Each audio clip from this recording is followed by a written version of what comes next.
আসসালামু আলাইকুম এভরিওয়ান। অযোগ্য ভালোবাসা গল্পের ২০ নাম্বার পর্ব। তো চলো বেশি কথা না বলে গল্প শুরু করা যাক। অনেকক্ষণ গোলাগুলির পর আমি বললাম, তোমরা গিয়ে অ্যাটাক করো আর পেছনে ধোঁয়া মেরে দাও যাতে কেউ চিনতে না পারে। সুমন বলল, আপনি ট্রাক নিয়ে রাস্তায় যান, রাস্তার মোড়ে আমাদের ছেলে আছে। আমি বললাম, তুমি ওদের নিয়ে এই দিকটা সামলাও। সুমন বলল, ওকে স্যার। এই তোমরা সবাই চলো, আজকে কাউকে ছাড়বো না। আমি লুকিয়ে লুকিয়ে ট্রাকের কাছে চলে গেলাম। গিয়ে দেখি ড্রাইভার গাড়ি স্টার্ট দিতে চেষ্টা করছে। আমি গিয়ে মাথায় গুলি ধরে বললাম, তুই কি নিজে নেমে চলে যাবি নাকি আমাকে এইটা ব্যবহার করতে হবে? ড্রাইভার বলল, না ভাই, এমনটা করবেন না, আমার একটা ছোট মেয়ে আছে। আমি বললাম, তাহলে নেমে চলে যা, আর কাউকে কিছু বলবি না। ড্রাইভার বলল, জি। আমার কথা মতো ও নেমে চলে গেল।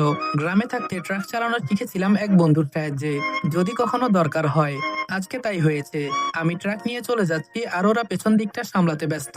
মোড় দিয়ে ঢুকতেই আমার লোক অন্য একটি ট্রাক নিয়ে চলে গেল। বাড়ির পেছনে ট্রাক রাখলাম যাতে কেউ দেখতে না পারে। একটু পর ওরা সবাই চলে এলো। সুমন বলল, স্যার আপনার প্ল্যান মতো সবকিছু ওকে। আমি বললাম, টাকাগুলো বাসার ভেতরে এনে ট্রাকটা লুকিয়ে ফেলো। সুমন বলল, ওকে স্যার। ওরা আমার কথা মতো সবকিছু করলো। আমি বললাম, সবাই এখানে আসো। সুমন বলল, জি স্যার। আমি বললাম, আমি এই টাকাগুলো কোনো একটা কাজে লাগাতে চাই। আমি চাই না আমি কোনো গ্যাং লিডার হয়ে উঠি। এই অর্ধেক টাকাগুলো দিয়ে আমি ব্যবসা করব, আর এই বাকি টাকাগুলো কোনো এতিমখানায় দিয়ে দিব। সুমন বলল, এইটা খুব ভালো কথা স্যার। আমি বললাম, সুমন, ওদের সবাইকে এখান থেকে 1 লাখ টাকা দিয়ে দাও, ওরা খুব কষ্ট করেছে। সুমন বলল, ওকে। আমি বললাম, আর আগামীকাল থেকে নতুন লোকেশন দেখো, কোথায় ব্যবসা করলে ভালো হবে। সুমন বলল, স্যার আপনার কিছু করতে হবে না, আমরা তো আছি। আমি বললাম, ঠিক আছে, এখন তোমরা সবাই যাও। আমার কথা মতো ওরা সবকিছু করলো। কোথা থেকে ঈশা এসে বলল, ভাইয়া এটা আমি কি দেখছি। আমি বললাম, কি দেখলি? ঈশা বলল, এত টাকা কিভাবে এখানে?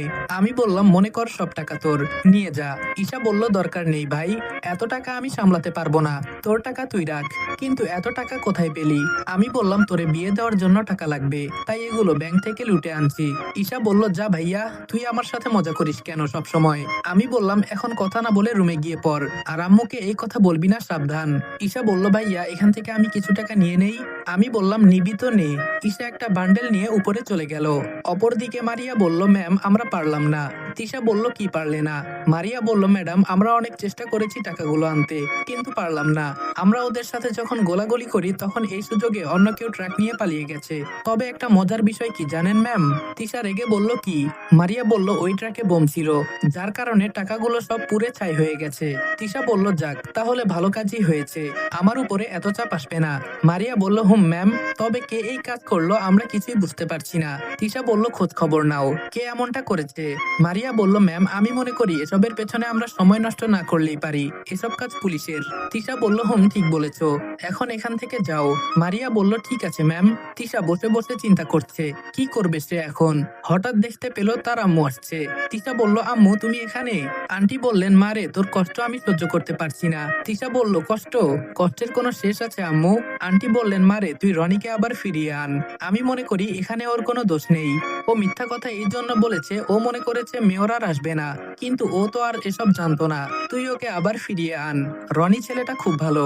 তিশা বলল, ওর কারণে আমার বাবা মারা গেছে, আবার বলো ওকে ফিরিয়ে আনতে? আন্টি বললেন, মারে বাঁচা মরা উপরওয়ালার হাতে, সবকিছু ভুলে নতুন জীবন শুরু কর। তিশা বলল, আম্মু চিন্তা করে দেখি।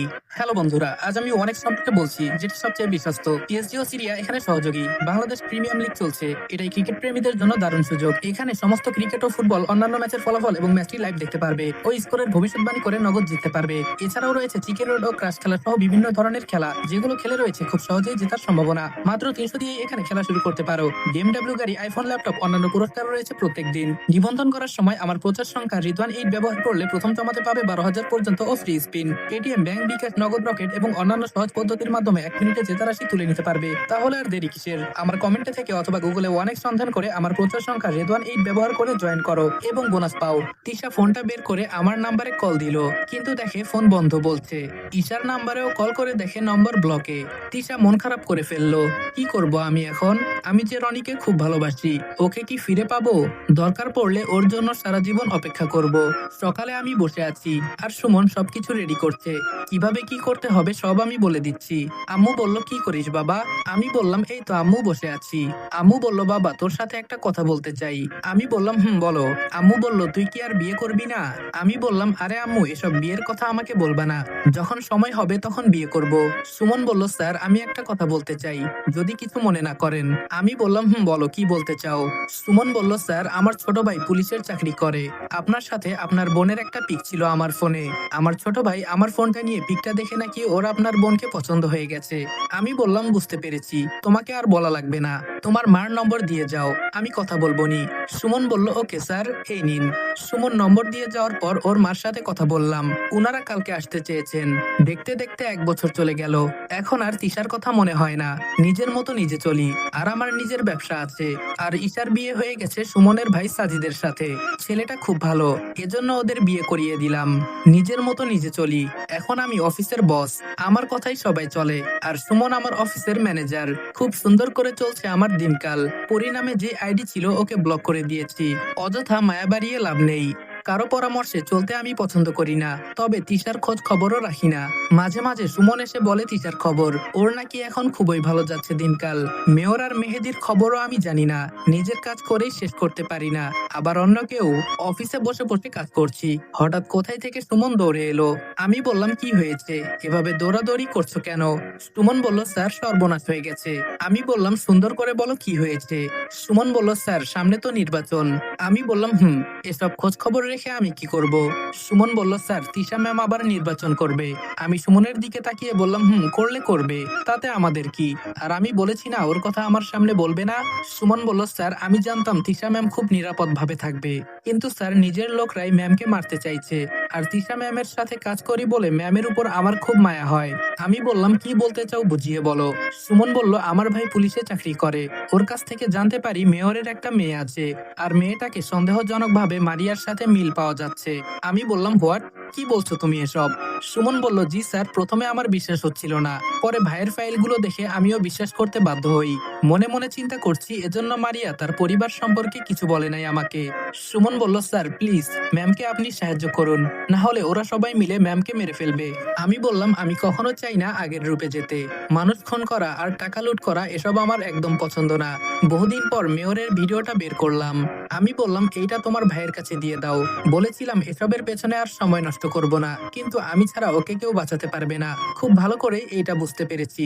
সুমন বলল, স্যার কিছু না মনে করলে একটা কথা বলতে পারি? আমি বললাম, বলো। সুমন বলল, স্যার আমি জানি আপনি এখনো ম্যামকে ভালোবাসেন, তাহলে নিজেকে কেন এভাবে কষ্ট দেন? স্যার আপনি আবার ম্যামকে বিয়ে করুন।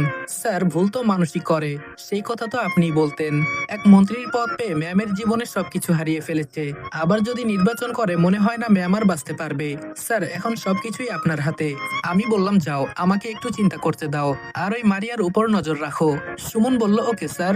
আমি বসে বসে চিন্তা করছি, আসলে তিশাকে আমি এখনো ভালোবাসি। কি করব, প্রথম ভালোবাসা তো আর ভোলা যায় না। কিন্তু এখানে একটা বিষয় আমার খটকা লাগছে।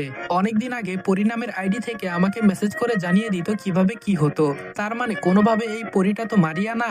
কিন্তু ও তো সবসময় তিশার সাথে থাকে। মারলে তো অনেক আগেই মারতে পারতো, কিন্তু মারে নাই। আর সামনে তো নির্বাচন, কোনোভাবে তিশাকে মেরে মারিয়া তো তিশার জায়গায় বসতে চায় না। হতেও পারে আবার নাও হতে পারে, তবে মারিয়াকে দেখলে অনেক মায়াবী লাগে। ও কিভাবে এই কাজ করতে পারে? ওই যে একটা কথা আছে না, বাবার রক্ত যদি দূষিত হয় তাহলে সন্তান তো এমনই হবে। কিন্তু এখানে একটা কথা মারিয়া বলেছিল, মারিয়া আমাকে পছন্দ করে। ধুর, অযথা আমি কি চিন্তা করছি। না, তিশাকে আমি ভালোবাসি। ওকে মারার আগে আমাকে সবকিছু করতে হবে। বিকালে বাড়িতে চলে গেলাম। কলিং বেল বাজতেই তো আমি অবাক হয়ে গেলাম। এ কি, এরা এখানে কোথায় থেকে এলো? ফারজানা দরজা খুলে দিয়ে বলল, ভালো আছেন স্যার? আমি বললাম, আরে ফারজানা, তুমি এতদিন পর, তোমাকে দেখে খুব ভালো লাগছে। ফারজানা বলল, আমাদের কথা কি আর মনে আছে আপনার ভাইয়া? আপনি তো এখন অনেক বড় লোক হয়ে গেছেন। আমি বললাম, কি যে বলো না তুমি, কে কে আসছে? ফারজানা বলল, আব্বু আম্মু আর আমি। আমি বললাম, তোমার বোন কোথায়? ফারজানা বলল, আপু তো এখনো দেশে আসে নাই। আমি বললাম, কি বলো? ফারজানা বলল, সত্যি বলছি ভাইয়া, আপু নাকি আর দেশে আসবে না। আঙ্কেল বললেন, আরে রনি কেমন আছো? আমি ভেতরে গিয়ে আঙ্কেলকে জড়িয়ে জড়িয়ে ধরে বললাম, এই তো আলহামদুলিল্লাহ ভালো আঙ্কেল, আপনি কেমন আছেন? আঙ্কেল বললেন, আমাদের খোঁজ খবর কি আর নেওয়ার মতো মানুষ আছে? আমি বললাম, আসলে আঙ্কেল আমি অনেক অনেক সরি, আপনার কথা আমার অনেক মনে পড়ে, কি করব বলেন, নিজের পায়ে দাঁড়াতে হলে তো কাজ করতেই হবে। আঙ্কেল বললেন, খুব ভালো, তা তোমার বউ কেমন আছে? আমি বললাম, আম্মু বলে নাই? আঙ্কেল বললেন, হুম বলেছে। আমি বললাম, আচ্ছা আঙ্কেল একটা কথা জানতে পারি? আঙ্কেল বললেন, হুম বলো বাবা, কি বলতে চাও? আমি বললাম, মিতুর খবর কি? আঙ্কেল বললেন, এই মেয়েটাকে নিয়ে আমি অনেক জ্বালায় আছি বাবা। আমি বললাম, কেন আঙ্কেল, কি হয়েছে? আঙ্কেল বললেন, ও নাকি আর দেশে আসতে চায় না, অনেক বুঝিয়েছি কিন্তু বাবা কোনো কাজ হয় নাই, শেষে এক কথাই বলে আমি আর দেশে যেতে চাই না। আমি বললাম, এসবের জন্য আমি দোষী আঙ্কেল? আঙ্কেল বললেন, আরে না বাবা, আমার মেয়ে এখন অনেক ভালো হয়ে গেছে, এখন আমার মেয়ে প্রেম ভালোবাসা বিয়ের কথা একদমই শুনতে পারে না। আমি বললাম, বুঝলাম, কিন্তু মিতু দেশে আসতে চাইছে না কেন? আঙ্কেল বললেন, আমি বলতে পারবো না বাবা, বললে বলে আমাকে যদি দেশে আসতে বলো তাহলে মনে করবা তোমার একটা মেয়েকে হারিয়ে ফেলেছো। আমি বললাম, আচ্ছা উপরে চলেন, আমি ওর সাথে কথা বলে দেখবো নি আঙ্কেল। ফারজানা বলল, পারবা না ভাইয়া, আম্মু অনেক অনুরোধ করে বলেছে, এরপরেও আসলো না, আর তোমার কথায় আসবে আমার তো মনে হয় না। আমি বললাম, সেই সব বাদ দাও, এখন বলো তোমার পড়াশোনা কেমন চলছে? ফারজানা বলল, বেশি ভালো না স্যার। আমি বললাম, কেন, পড়ো না নাকি? ফারজানা বলল, হুম পড়ি তো, কিন্তু মাথায় ঢোকে না। আমি বললাম, এসব বললে তো হবে না, বেশি বেশি পড়তে হবে, তাহলেই তো মাথায় ঢুকবে। এতদিন পর আমার ঠিকানা কোথায় পেলেন আঙ্কেল? আঙ্কেল বললেন, আমার মেয়ে তোমাকে নাকি অফিসে যেতে দেখেছে, পরেও কার কাছ থেকে ঠিকানা নিয়ে আমাদেরকে বলেছে, আর আমরা সাথে সাথে চলে আসছি। আমি বললাম, ভালো করেছেন, কয়েকদিন থেকে চলে যাবেন। আঙ্কেল বললেন, না বাবা, থাকা যাবে না, বাড়িতে একটু দরকার আছে। আম্মু বলল, রনি তোর আঙ্কেলকে নিয়ে উপরে আয়। আমি বললাম, হুম আসছি আম্মু। চলেন আঙ্কেল। ভেতরে গিয়ে আঙ্কেল আর আন্টির সাথে কিছুক্ষণ কথা বলে আমি বললাম, ফারজানা এদিকে আসো তো। ফারজানা বলল, কি হয়েছে স্যার? আমি বললাম, তোমার বোনকে কল দাও। ফারজানা বলল, অডিও কল দিব নাকি ভিডিও? আমি বললাম, অডিও দাও। ফারজানা বলল, দাঁড়ান স্যার, দিচ্ছি। ফারজানা ফোন দেওয়ার সাথে সাথে রিসিভ করলো। মিতু বলল, কি আমার ছোট বোন, সবসময় তো ভিডিও কল দেয়, আজকে হঠাৎ অডিও কল দেওয়ার কারণ? ফারজানা বলল, কারণ তো আছে আপু, তোমার প্রিয়জনের বাসায় আসছি। মিতু বলল, মানে কি বলছিস? আমি তো কিছুই বুঝতে পারছি না। ফারজানা বলল, নাও কথা বলো। ফারজানা আমার কাছে ফোনটা দিয়ে দাঁড়িয়ে আছে, দেখে আমি কি বলি। আমি বললাম, ফারজানা আমি ছাদে আছি, সমস্যা হলে বলিও। ফারজানা একটা হাসি দিয়ে বলল, জান ভাইয়া। আমি বললাম, হ্যালো। অপর পাশ থেকে কোনো কথা বলছে না। আমি বললাম, কি মিতু, আমার সাথে রাগ করেছো? মিতু বলল, রাগ, তাও আবার আমি? এই জিনিসটা হয়তো আমার ভেতরে নাই। আমি বললাম, আচ্ছা তুমি কেমন আছো? মিতু বলল, আপনি যেমন রেখেছেন তেমনই আছি। আমি বললাম, আঘাত দিয়ে কথা বলতে তো দেখি খুবই পারো। মিতু বলল, আঘাত দিয়ে আমি কারোর সাথে কথা বলি না। আমি বললাম, সেসব বাদ দাও, এখন বলো তুমি দেশে কবে আসবে? মিতু বলল, কোনোদিনই না, ওই বেঈমানদের শহরে আমি যেতে চাই না। আমি বললাম, মিতু যদি শাস্তি দেওয়ার থেকে থাকে তাহলে আমাকে দাও, অযথা তোমার মা বাবাকে কষ্ট দিচ্ছ কেন? মিতু বলল, আমি বলছি না তো আমার জন্য কেউ কষ্ট পেতে, আর শাস্তির কথা বললেন, পারবেন আমার আগের জীবন ফিরিয়ে দিতে? যে মিতু সবসময় হাসি খুশি থাকতো, কখনো কারো জন্য কান্না করে নাই, কিন্তু আমি কখনো চিন্তাও করি নাই যে আপনাকে এত ভালোবেসে ফেলবো। আমি বললাম, কত মানুষ দেখেছি ভালোবাসার কাছে হেরে নিজেকে তৈরি করে নিতে, পেছনের সবকিছু বাদ দিয়ে সামনে এগিয়ে যেতে। আমি না হয় তোমাকে ভালোবাসতে পারি নাই, তাই বলে তুমি? মিতু বলল, আমার ভালোবাসা তো খাঁটি ছিল, আমি তো আপনাকে জান প্রাণ দিয়ে ভালোবাসতাম, কিন্তু শেষে কি হলো, হয় মৃত্যু না হলে দেশ ছাড়তে হয়েছে। বাই দা ওয়ে, আপনার মন্ত্রী বউ কেমন আছে? আমি বললাম, আমি এখনো বিয়ে করি নাই। মিতু বলল, মজা করেন আমার সাথে? আমি বললাম, সত্যি আমি এখনো বিয়ে করি নাই। মিতু বলল, ভালো। আমি বললাম, আমি একটা কথা বলতে পারি মিতু? মিতু বলল, আমার কিছু থেকে অনুমতি নেওয়া লাগবে না, বলেন। আমি বললাম, তুমি দেশে আসো, আমি তোমাকে বিয়ে করব। আমার কথা শুনে মিতু হাসতে লাগলো। আমি বললাম, কি হলো, এভাবে হাসছো কেন? মিতু বলল, আর কত আমার জীবন নিয়ে খেলবেন, আমিও তো আপনার মতো একজন মানুষ। আমি বললাম, সত্যি বলছি, আমি তোমাকে বিয়ে করব, তুমি শুধু দেশে আসো। মিতু বলল, আপনার মুখে এই কথা শোভা পায় না, আপনি যে কেমন তা হয়তো আমার থেকে ভালো কেউ জানে না। আমি বললাম, আজকে খুব আফসোস হয়, কেন জানো? আমার পাশে আপন কেউ নেই, সবাই স্বার্থপর, আর যে কিনা বিনা স্বার্থে আমাকে ভালোবাসতো সেই মেয়েটা তুমি। মিতু বলল, প্লিজ আর এই ভালোবাসার কথা বলবেন না, এই শব্দটা শুনলে এখন আমার কাছে অনেক ঘৃণা লাগে। আমি বললাম, আচ্ছা দেশে আসবা না ভালো কথা, ওইখানের কাউকে দেখে বিয়ে করে নাও। মিতু বলল, আমার জীবনে বিয়ে বলেন আর প্রেম বলেন এসব উঠে গেছে, এসব কথা আর বলবেন না, আমি বললাম তোমাকে আমি আর কিভাবে বুঝাবো বলো। মিতু বলল যত কিছু বলেন না কেন আমি আর দেশে আসবো না। আমি বললাম ক্যামেরাটা অন করো, তোমাকে একটু দেখি। মিতু বলল কি করবেন আমাকে দেখে? দেখার মতো মেয়ে আমি না। অবহেলা পেয়ে আজ এখানে আমি বললাম মিতু আমাকে আর আঘাত দিয়ে কথা বলো না, সইতে পারবো না আমি। মিতু ক্যামেরাটা অন করলো। আমি বললাম তুমি তো অনেক সুন্দর হয়েছো মিতু, একদম পরীর মতো লাগছে। মিতু হেসে বলল স্যার আপনিও অনেক পরিবর্তন হয়ে গেছেন। আমি বললাম আজকে বহুদিন পর তোমার মুখ থেকে স্যার ডাকটা শুনে খুব ভালো লাগছে। মিতু বলল স্যার জানেন আমার বুক ফেটে কান্না আসছে, এই বলে কান্না করে দিল। আসসালামু আলাইকুম এভরিওয়ান।